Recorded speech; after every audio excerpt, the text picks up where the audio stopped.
Memories too. The journey ended, and Alyastov brought herself out of third sight into the muted light of the Chist Defense Force Transport Tamra's bridge.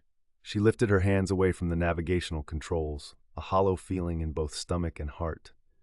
"Senior Commander?" she asked tentatively, looking at the helm officer seated beside her. "We've arrived," he confirmed. "Thank you. I'll take it from here." "Okay," Alyastov murmured. Unstrapping, she stood up and walked across the quiet bridge to the hatch.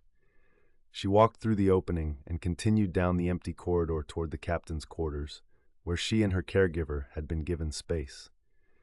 The Tamra never went outside the Ascendancy, so it didn't have a proper Skywalker suite. Mafole, Alyastov's caregiver, had complained about that, very loudly, which had made Junior Captain Vorlip mad right back at her. On Alyastov's other ships, her caregiver usually met her outside the bridge and walked her back to the Skywalker suite. But after Mafola's fight with Vorlip, she declared she wouldn't leave their room until they reached Naporar, and had told Alyastov she'd be walking back and forth alone. And as Alyastov walked the long corridor, her eyes blurred with tears. There was no reason to have a Skywalker on this trip. She knew that. The routes within the Ascendancy weren't like the ones out in the chaos. Here, the pathways were clear, and the pilots knew how to get where they were going. That was why the fleet had put Alyastov's test here. Trips like this were a safe way to see if a Skywalker could still do her job. The pilot hadn't said anything. Neither had Junior Captain Vorlip. But Alyastov knew. She hadn't been able to keep the Tamra on the right path. The pilot had had to correct the course as they traveled. Her third sight was mostly gone. Her job was ended. The only life she'd ever known was over. A full year ahead of the usual schedule, her life was over, at age 13. "Are you all right?" Alyastov stopped short, rubbing away the tears that had kept her from seeing the other person's approach. A young man in a black uniform stood facing her a few steps away. There weren't any insignia pins on his collar, which marked him as a cadet, and his shoulder patch had a sunrise on it. That was one of the 9 families, she knew, but she couldn't remember which one. "I'm fine," she said. One of her other caregivers had told her once that she should never complain about how she was feeling. "Who are you?" "Cadet Mithra Nuru," he said. "Journeying to the Taharim Academy." "Who are you?" "Alyastov." She winced, remembering too late that her identity was supposed to be kept a secret from everyone except the highest-ranking officers. "I'm the captain's daughter," she added, repeating the lie she was always supposed to give if anyone outside the bridge crew asked. Thrawn's eyebrow rose, just a bit, and Alyastov's sinking heart sank a little deeper. He didn't believe her. Not only was her life over, but she was probably in trouble now, too. "You mean?"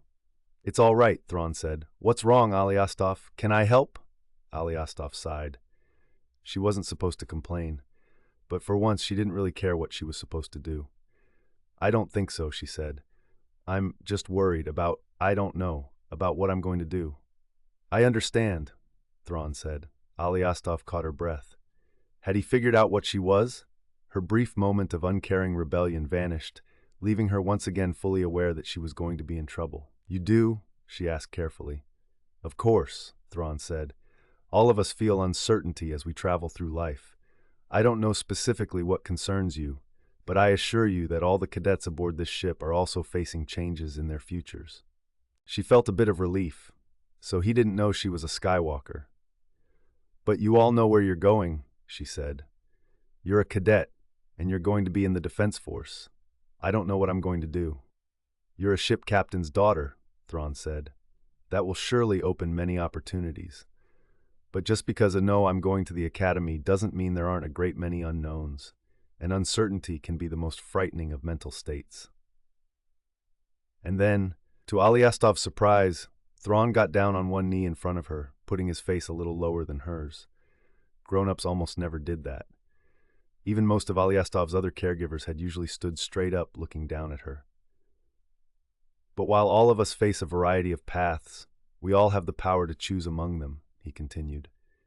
"You have that power as well, the power to choose which of those paths is the right one for you." "I don't know," Alyastov said, feeling the tears start up again. What kind of choices did a 13-year-old failed Skywalker even have? No one had talked much to her about that.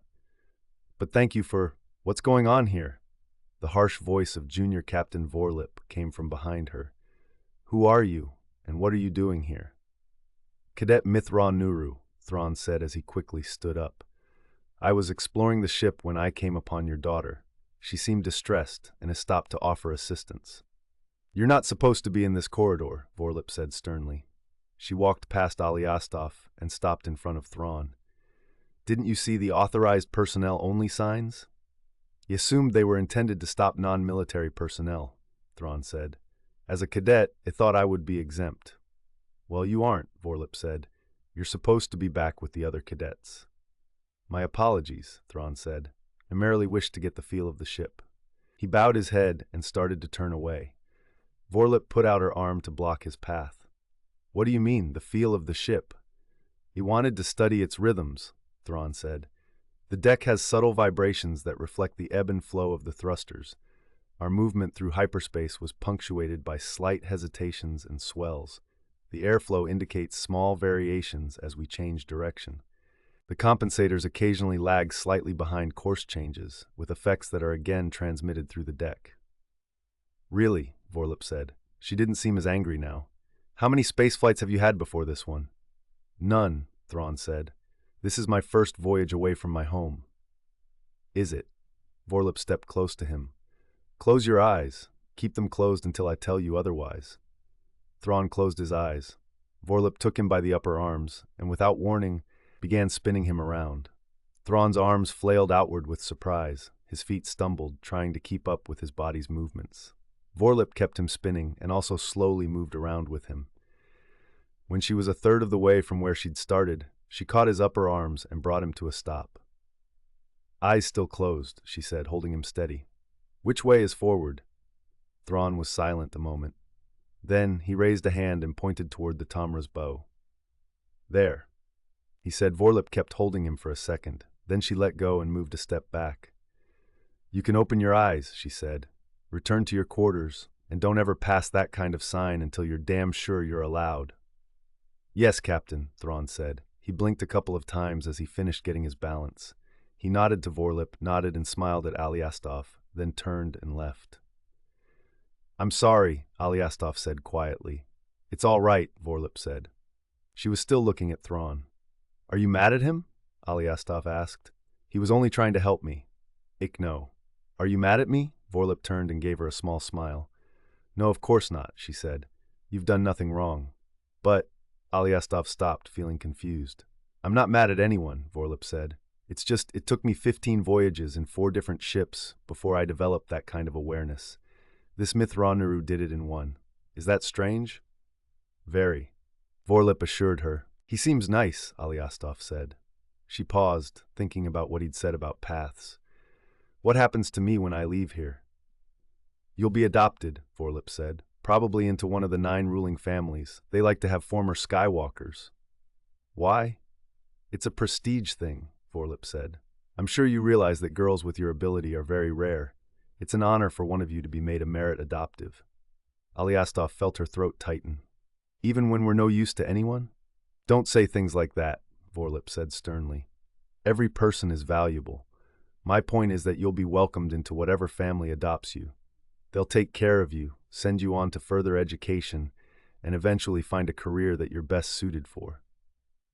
Unless they throw me out. I told you to stop talking like that, Vorlip said. They're not going to throw you out. You're prestige for the family, remember? Yes, Alyastov said. She still didn't completely believe it, but there was no use talking any more about it now.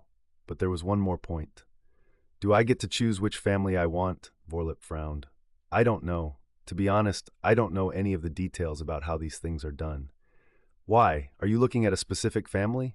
Yes, Alyastov said. The myth. Really? Vorlip glanced over her shoulder. Like Cadet Thrawn? Yes, Vorlip puffed out a thoughtful breath. As I say, I don't know how it works, but there's certainly no reason you can't ask. Actually, now that I think about it, a former Skywalker with your record should be able to ask for whatever you want. And there it was. Vorlip had said it. Former Skywalker. Alyastov's navigational career was officially over. But strangely, it suddenly didn't seem to matter so much now. That's what he said, she told Vorlip. He said I'd be able to choose my path. Well, cadets say all sorts of things, Vorlip said, dismissing both Thrawn and the conversation with a wave of her hand. Come, I need you and your caregiver in my office. There are forms we need to fill out. Mithra Nuru. He'd named himself, Alyastov reminded herself as she and the captain walked. Mithra Nuru. She would remember that. And when the time came, the Myth family would definitely be getting a request.